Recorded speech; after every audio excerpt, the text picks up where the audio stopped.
ওনাকে পাগড়ি পরাবেন।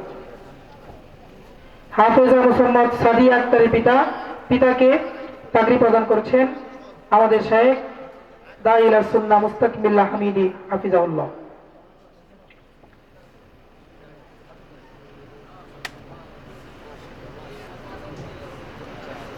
এরপর আসবে আল্লাহ কবুল করে আল্লাহ ওনার মেয়েকে হযরত ফাতেমা রাদিয়াল্লাহু আনহার মতো কবুল করে।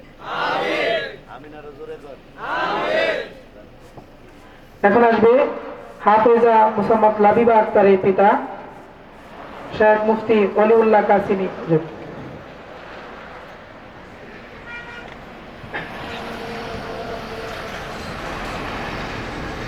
পাগড়ি প্রদান করছেন আমাদের শেখ মুস্তাকিম বিল্লাহ হামিদি হাফিজাহুল্লাহ।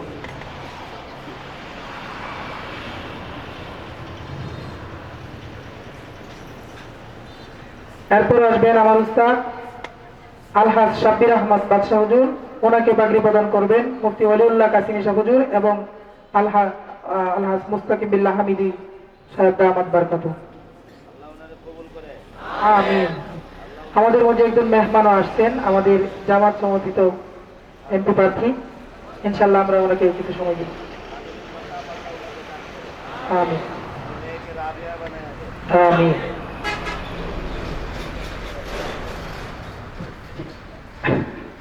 এখন পাগড়ি নিবেন, পাগড়ি প্রদান করা হবে আমার উস্তাদ আলহাজ শাব্বির আহমদ বাদশাহ হুজুরকে।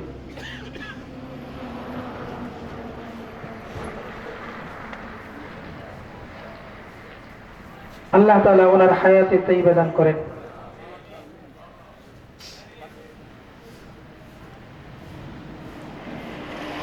এখন আসবে হাফেজা মোসাম্মদ সাদিয়া ইসলাম রুবাইয়ার পিতা।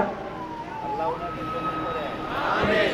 আল্লাহ ওনাকে মাদানীর মুকাম দান করে আমিন।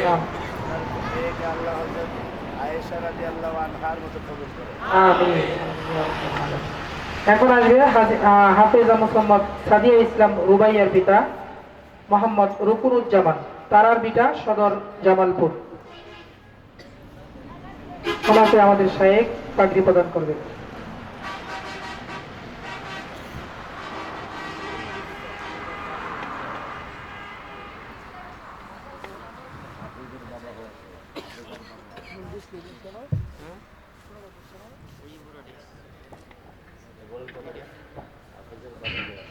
শাইখের জবান থেকে নকল করতেছি। হাফেজের বাবা হওয়া সহজ, কিন্তু হাফেজার বাবা হওয়া আসলেই কঠিন।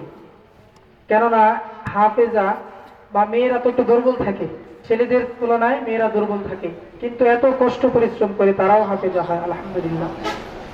এখন আসবে হাফেজা মোসাম্মদ আরিফা আক্তার, তার পিতা মোহাম্মদ আমিরুল ইসলাম। মোহাম্মদ আমিরুল ইসলাম শাইখ ওনাকে পাগড়ি প্রদান করবে।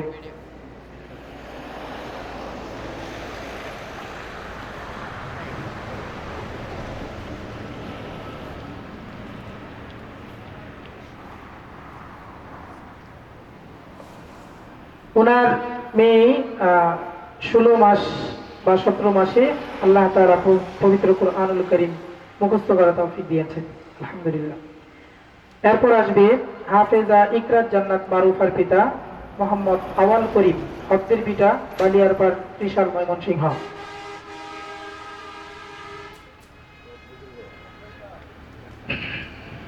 উনি চাকরি করেন অনেক দূরে, ছুটি নাই, কিন্তু মাদ্রাসা থেকে রিকোয়েস্ট করার কারণে আল্লাহ তাআলা ব্যবস্থা করে দিয়েছেন, উনিও আসছেন, অনেক কষ্ট করে আসছেন, আল্লাহ তাআলা কবুল করেন।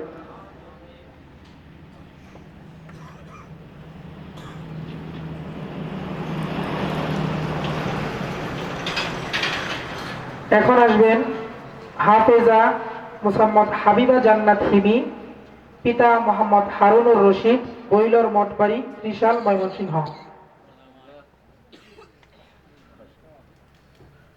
উনি আসলে প্রবাসে থাকেন, তো আল্লাহ তাআলা আমাদের সময় এবং ওনার সময় মিলাই দিয়েছেন। তো আমরা একটু দোয়া চাচ্ছি যে হাবিবা জান্নাত হিমি এবং হাফেজা সাদিয়া আক্তার উভয়ের আম্মা অসুস্থ, গুরুতর অসুস্থ, আমরা সকলে একটু দোয়া করবো ওনাদের জন্য।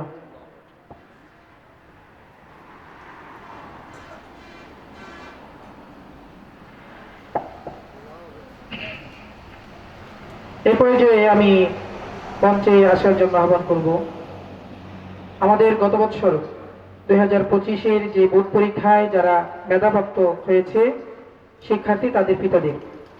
আমি প্রথমে আহ্বান করব মানসুরা আক্তার নুরি। গত বছর ইবতিদাইয়া জামাতে বোর্ড পরীক্ষায় 46তম হয়েছে।